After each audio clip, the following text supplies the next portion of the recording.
Yeah, so if you don't know by now, the hedge funds have been buying single family homes, single family detached homes for the past 2 years. Really, this started back after the first financial crisis in 2008. Hedge funds got into the market buying homes, single family homes back then. That trend has kind of continued now into 2020, where a lot of hedge funds have jumped into the market to buy single family homes.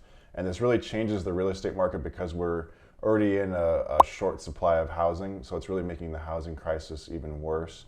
With them purchasing homes, those homes are getting taken off the market basically forever. Even if the hedge fund plans to own them for 5 to 10 years, they're just going to package those properties if they do decide to sell and sell them to another hedge fund style person. They're not going to piece them out and sell them one by one on MLS to regular home buyers. Those homes will stay rentals forever, basically. So it's really making the housing crisis worse by hurting supply. They're taking all these houses off the market that will never come back, and that's hurting the already short supply of housing, which is in essence driving the prices up. I think that's one of the main drivers of the prices going up over the last 2 years. Obviously, interest rates. There's a lot of factors that played into it, but the hedge funds buying homes in these specific markets did drive prices up as well because there was less homes to compete for.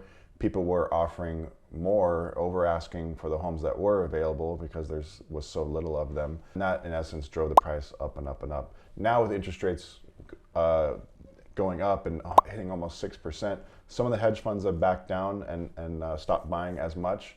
But they are still out there purchasing homes. And then buyer demand has also dropped with the higher interest rates. So the market's cooling off as a whole. But yeah, I mean, builders really aren't building entry-level homes anymore because the housing, the cost of construction has gotten so high.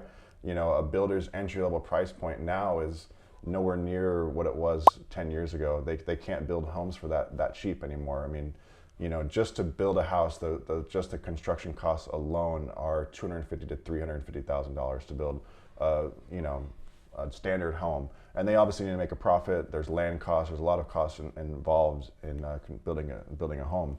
So the entry level price point for builders now is more like $500,000. So that's also really driving the median home price across the nation from what it used to be around, at least for the last 10 years, is about around 300,000 to 400,000, pushing that up, above 400,000 to 500,000 now. So it's hurting affordability. Incomes haven't gone up drastically over the last few years, but home prices, cost of food, cost of gas, all of those things have gone up at the same time when wages haven't really increased in that same period of time. So it's really hurting affordability. And now with mortgage interest rates going up as well, that's hurting it even more. With mortgage rates stayed down at 3% or 4%, the housing market would have continued to go up and be really hot because people were still able to afford housing.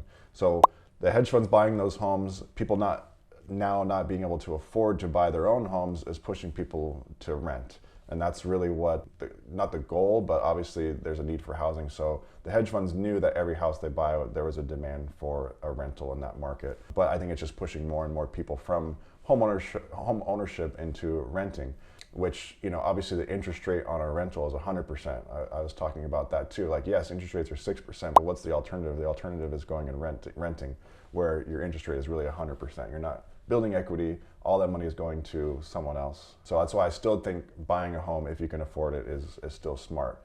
But yeah, it's really changing everyone from a homeowner to a renter. It's not good or bad. It's just the way things are. And the hedge funds are there to capitalize on these trends. They saw that trend. That trend was going to happen anyway. It's just they're maybe exacerbating it a little bit by buying all these homes. So and I think it was in Texas that a third of the homes that sold in the entire state went to hedge funds. So again, that's just taking all that inventory off the market. A third of the homes sold in the state is a whole lot of homes. So in essence, yeah, it's moving everyone to being a renter rather than owning a home. I think it is in the long run going to drive up housing because the supply is getting taken off the market, and there's such a need for supply, and builders aren't building homes as much as they used to. So in the time that we need builders to build homes, the construction costs are so high that they're not incentivized to do so. There's no profit anymore. So that is also making the housing crisis worse. So what all this means at the end of the day is that there's not going to be a major crash or correction in the market because pricing is all determined on simple economics, which is supply and demand. Even if demand drops right now, which it has because interest rates have gone up, supply has also dropped because, over the last 2 years, these hedge funds have been buying up homes. If you look at the nationwide supply over the last 10 years, it's been a downtrend, basically down to record lows of housing supply. So it's way different from what it was in 2008 when there was an excess supply, and that's what in essence caused the housing crash. There was so many homes in the market and little demand that prices fell drastically. So people talk about the housing market crashing this year, next year. I just don't think it's going to happen. We may see a small correction, but because of all the things I talked about with supply, inventory, demand, and the hedge funds being involved, we're just really not going to see that correction because the supply is not there. So that's really why the housing market is not going to crash. We may see a correction, but no big movement in home prices.